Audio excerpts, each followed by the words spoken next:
Hello everyone. Today I'm just taking some time to do the Q&A answers from last week. And I want to get right into this because there's a lot of questions and I want to answer them all the best I can. So I got a comment from one person asked, why do I cover my hair or my head with hair when I have my full head tattoo? Well, that's actually a tricky one to answer because I actually kind of want to be bald right now. I'm not sure whether I'm going to shave my head again right away, but I do kind of prefer being bald. It's just, I may end up being bald one day anyway. Like, I might not be able to grow hair eventually because men do bald. And that's part of why I tattooed my full head and I still have hair, is because while I still want to have some hair, one day I may end up wearing my bald head, and I'd like to have that full head tattoo so that I don't have that weird cul-de-sac or look like George Costanza from Seinfeld, where the sides of my head have hair and the top of my head doesn't. For a long time, I just had the sides of my head tattooed, and I wanted to get the top of my head tattooed so it didn't look like that anymore. So I shaved my hair that at that time was quite long, and I've had a hard time growing it out since because I just want to see that tattoo all the time. So I completely understand why someone would ask that question. Someone else asked, what do roses mean to me, and what significance did they have in my old tattoo suit? Roses were largely filler for me, although I had a lot of them. I've just always enjoyed the look of roses. I still do, obviously. I got one right here, for example. So, yeah, I've just always really liked roses. And if I had to tie any sort of a poetic meaning to them, I guess it would be that roses only live so long and they're beautiful while they're alive, but they don't last. So that ties into the whole ephemeral thing. Someone asked me if I would tattoo my eyes, and the answer is no. I have no interest in tattooing my eyes, ever. I don't hate the look, and they look cool on other people, but it's nothing I'm interested in. And my eyes are kind of bad anyway, so I don't really want to risk it. I was also asked, have I traveled for tattoos? And the answer is no. I've never traveled for tattoos. I found artists in my area that could do similar, like sort of what I was looking for, and sometimes it didn't work out, and there were some things I wanted to do that it would have been better if I had have traveled, but for the most part, I've been able to get whatever I've needed done just through local artists. Someone asked me if tattoos and piercings have had negative effects on me, and the answer is yes, but at the same time, there have been positive effects too. It's a lifestyle change. It's not necessarily a negative. It hasn't barred me from doing anything that I could have done without, for example, but some things like my conch stretches or my lip piercing or even my septum piercing have been difficult to live with, and it's been hard to find jewelry that was comfortable in those piercings. But once you do, it's kind of easy enough. Like, it's hard to sleep on my ear without the right jewelry in it, but right now I'm doing okay with it. Someone asked me if I had any plans for scarification, and for now the answer is no. Largely because there aren't many skilled scarification artists in Canada, let alone in my area. There's no one in my area, as a matter of fact, that does that, let alone well. And though the aesthetic is kind of cool, I feel like I can achieve that through white ink similarly. And maybe it won't be the exact same, but you can kind of get the same look that way. And I've already tested those waters, so there's a good chance I'm going to do more of that later this year. Someone asked me what I do for tattoo aftercare. I've done all kinds of things for tattoo aftercare over the years. I started off healing everything with a couple applications of Aquaphor from day one kind of thing to the finish line, and just washing once or twice a day. I tried Sanoderm for about 2 years. I liked Sanoderm when it worked, but sometimes with black work, there was too much plasma build up, too much fluid, and then the wrap would break. And once that happens, you're kind of screwed. You just have to take it off. And this year and last year, I've mostly been dry healing for the first 2 or 3 days. My artist puts a medical bandage on me right after the tattoo, and I leave that on for the whole first day. I go home, shower, clean it up, and then I just dry it out for the next day or two. And then when it starts getting real dry, I do just a little bit of Aquaphor. Usually the late second day, third day, and that's been how I've been healing continually. Aftercare after the Aquaphor after that. Aquaphor is my favorite because where I live it's quite dry, and so you want that extra moisture. But in a more of a moist environment, more humid environment, you might not need something as serious as Aquaphor. Someone asked me if I ever get sick of my tattoos, and no, the answer is no. I don't get sick of my tattoos, though. I just get sick of looking the same way all the time. Anyway, it has nothing to do with tattoos necessarily.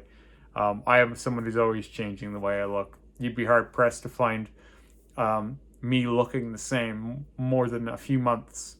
I am always changing my hair, my piercings, my tattoos, my clothing. I just like to change a lot anyway. So no, I don't really hate any of my old looks or any of my old tattoos or anything like that. I'm just always changing. Someone asked me, what do I do for a living? And the answer is I'm a cook. I've been cooking for 18 years now. And I've been managing the back end of the restaurant I work at for about 8 years. And yeah, and I also have a whole bunch of other little things that I do on the side for money. Me and my wife have a t-shirt brand, this YouTube, my Instagram, all that stuff. Just residual income. But yeah, primarily I've been a cook for 18 years. Someone asked how much I weighed in 2008 and what do I weigh now. So at my largest in 2008, I weighed 245 pounds. And currently I'm about 155, 160. The lowest I got to in 2009 was 145. And then even just last year, I was about 170-ish again. So I've fluctuated a little bit since then, but I've kept it pretty under wraps. Yeah. Someone asked me septum stretching tips. When I stretched my septum, I did it just dead stretch, and that was before stretching kits existed. So we're talking 10-ish years ago, I was stretching my septum. Probably 12 years ago I started, but I didn't finish until 2018 was the last time I stretched my septum. And I never had a stretching kit for any of those stretches, but these days I would recommend getting like a Libre plug stretching kit from Stone Wolf Adornments and get half-size stretches. It makes the whole thing way easier. So instead of going up a couple millimeters every stretch, you're going up just 1 millimeter every stretch.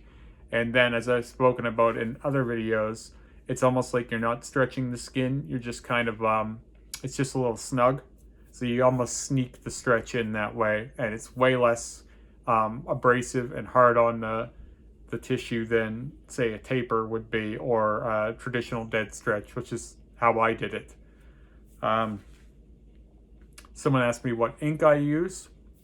All of my black has been done with dynamic black. I've had 2 different artists do my black work. Well, 3 technically, but one of them was just one session. Every artist that's blacked me out has used dynamic black. And so, yeah, I've never tried any other black. Someone asked where I'm from. I'm from Nova Scotia, Canada, originally, but I haven't lived in Nova Scotia since I was 13.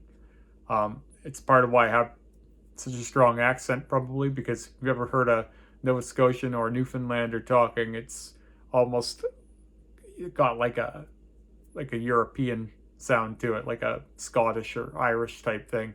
It's very sing-songy. So yeah. Someone asked if I would ever split my tongue. I actually have a deposit in with Russ Fox to split my tongue. I did that deposit last May. I wanted to split my tongue for quite a while, but again, it's one of those things that there aren't that many people in Canada doing, and so it makes it a little complicated to get done if you don't travel all the time. But due to the lockdown, it's been especially hard for him to travel. So I haven't had it done yet, but hopefully this year, if the lockdowns ever lift, or potentially next year, I'll be able to get that done. So yes, the answer is yes. Someone asked if I could do any mod without pain right now. What would it be?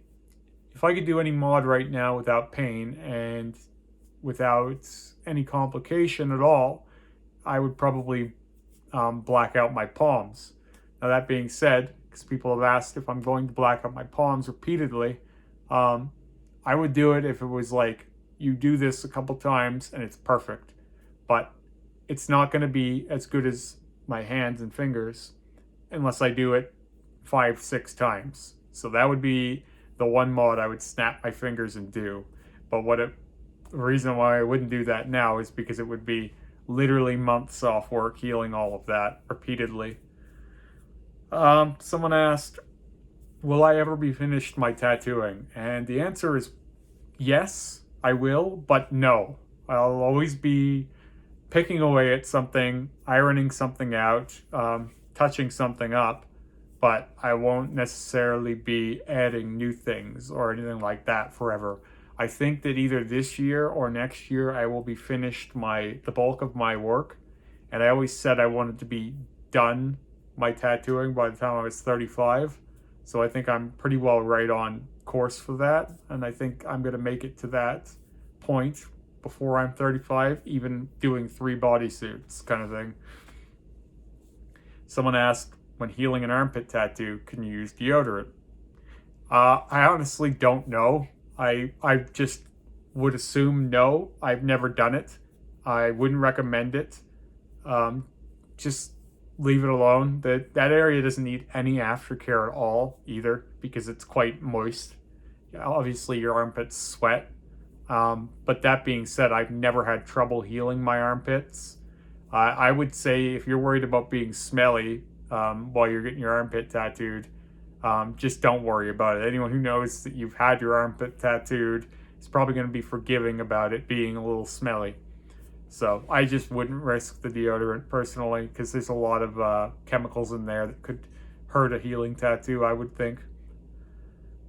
Someone asked me what my favorite flavor of donut was. Definitely vanilla dip. I used to eat 12 of those every Saturday morning at work. There was a coworker of mine that would bring me a box of vanilla dip donuts, and it was a bit of a joke that I could eat them all, and somehow I'm the thinnest guy there. But yeah, vanilla dip donuts, definitely my favorite donut. Someone says, I recently realized my illness will kill me in a few years. Any tips on making your time count? Actually, yes. Sorry to hear that, first off. Secondly, basically what I say all the time is that tomorrow isn't promised for anyone. So do the things that you keep saying you would like to do one day, today. Start doing them now. Put those plans in motion now, because you're not guaranteed to have a tomorrow. So, and none of us are. Your illness might kill you, but at the same time, I could go out today and a car might hit me, or I could get struck by lightning or something, right? No one's guaranteed to have a tomorrow. So make the best of your life now and be doing the things that you'd be proud of yourself at the end for now, and you won't have regrets about how you spent your life. That's generally my tip for that. Someone asked how it was to stretch my traguses. So that's these ones. And I gotta say, the traguses were really, really easy. They were probably one of the easiest stretches. Though now I found that these have been pretty easy, and I'm just starting with these ones too, these upper tragus piercings, or not upper tragus, upper helix piercings. I find that these areas are kind of soft tissue. They're not as hard to stretch as this cartilage would be in here. So the tragus is rarely stretched, but it's highly recommended for me. I think it's really beginner friendly for stretching. It's not nearly as painful. But that being said, don't try and push it too far because it's a fairly small little area, and you wouldn't want to risk migration there. Because like I only took mine, for example, to a 2 gauge. That's as big as they're going for that reason. Someone asked, why did I tattoo myself all in black? That's a question I don't really need to answer here. I made a YouTube video about it.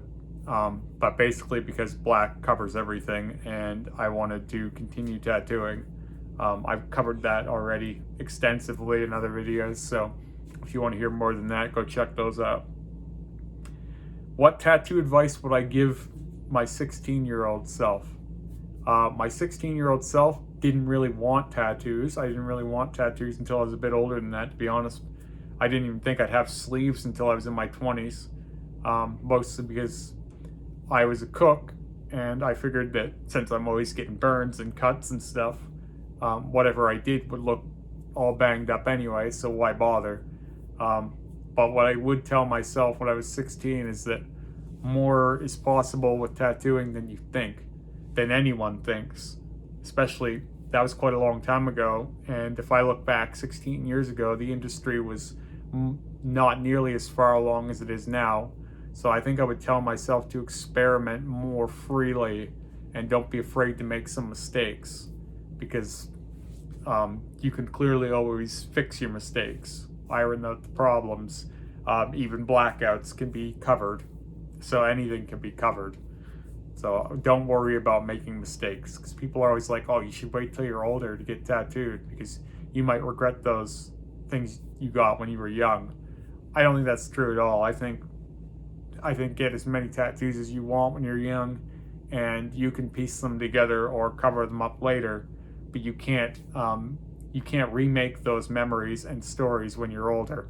Some things only feel as strong as they do when you're young, and I'd rather have the memories than the regrets of never doing those things.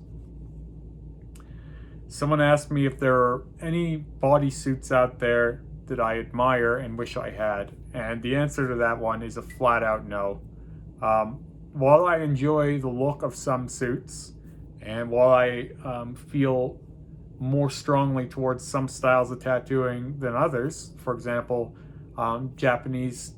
traditional Japanese bodysuits I find very, very almost calming, very orderly and structured. I enjoy the symmetry and things making sense.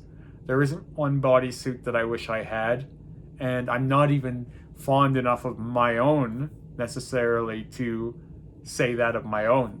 That's not to say I dislike what I'm doing. It's just that I don't tend to put anything on a pedestal that way.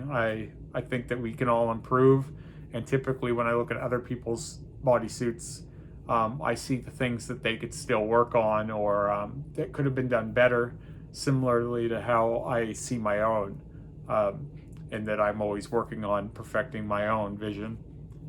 So I don't idolize anyone's work in that particular way, actually. Someone asked me, why so many stretched ears piercings? And to that I say, it started out with just 2. It started with just my 2 lobe piercings, and then I wanted to get a couple more, so I started with my second lobes, and then I wanted my helix piercings stretched. So it was really just something that grew over time, and I wasn't really intending. None of this is just like you look at a picture in a book and go, I want to be that.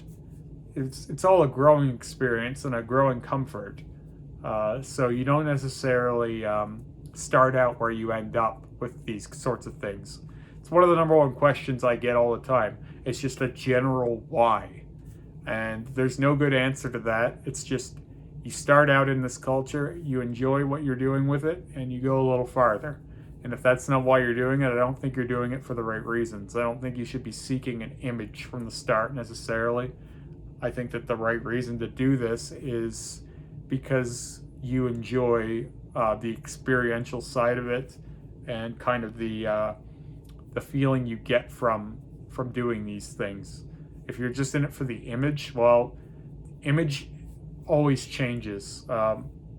What's in flavor today isn't in flavor tomorrow. So if you're pursuing a particular look and then people don't like that look anymore, then you might end up regretting what you've done. Whereas if you just enjoy what you're doing, then you will never regret it, even if it falls out of flavor one day. I'll answer one more and then I'm going to do a part 2 because there's honestly just too many to do in one. Someone asked if I was planning on stretching my cheek piercings. And I thought about stretching my cheek piercings and my bridge piercings just because I don't like having little ball ends anymore on anything. I'd prefer to have just plugs and tunnels and everything, but I don't really want to do that to my cheeks personally.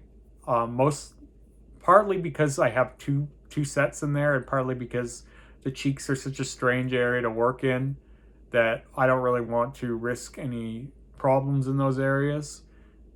I do have one spot on my upper right and one spot on my lower left cheek piercing that do get irritated every now and then as it is. So yeah, being that there's so much muscle and movability in your cheeks, it's not something that I'm particularly interested in. Although I have seen some bigger cheek piercings look good on other people. It's a no from me. So hope you've enjoyed this Q&A answers, and I'm going to do another part to this next week, so hopefully you'll check that one out too. And if I didn't answer your question yet, hopefully I'll get you that time. All right, thanks for watching.